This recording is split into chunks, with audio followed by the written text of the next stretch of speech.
Depuis plusieurs mois de crise entre la RDC et le Rwanda, la France prend officiellement position à travers sa secrétaire d'État au développement, francophonie et partenariats internationaux pour condamner le soutien du Rwanda au M23. Position jugée insuffisante par des experts en relations internationales. Ils sont en train de nous distraire, au moins si aujourd'hui ils retirent leur soutien au Rwanda au sein de la francophonie. Nous sommes un grand pays, le premier pays peuplé de la francophonie et deuxième grand pays de la francophonie après le Canada. Donc le Congo, c'est vraiment un pôle de puissance géopolitique dans la sous-région des Grands Lacs.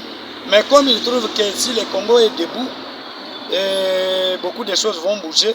Voilà la raison pour laquelle ils passent par les pays commissionnaires avec leurs sociétés multinationales pour piller nos ressources naturelles. Et aujourd'hui, ils trouvent que le président de la République, Félix Antoine Tshisekedi Tshilombo, partout où il passe, il parle de l'agression, il parle du Rwanda. Et ces pays-là sont gênés, la France y compris, les autres pays membres du... Cette position de la France doit plutôt être prise sous la forme d'une résolution au Conseil de sécurité des Nations Unies, suggère-t-il. Le pays ne peut pas parler seulement verbalement. Ça doit passer par une résolution prise au Conseil de sécurité de l'ONU, condamnant, sanctionnant même le Rwanda, même les groupes armés.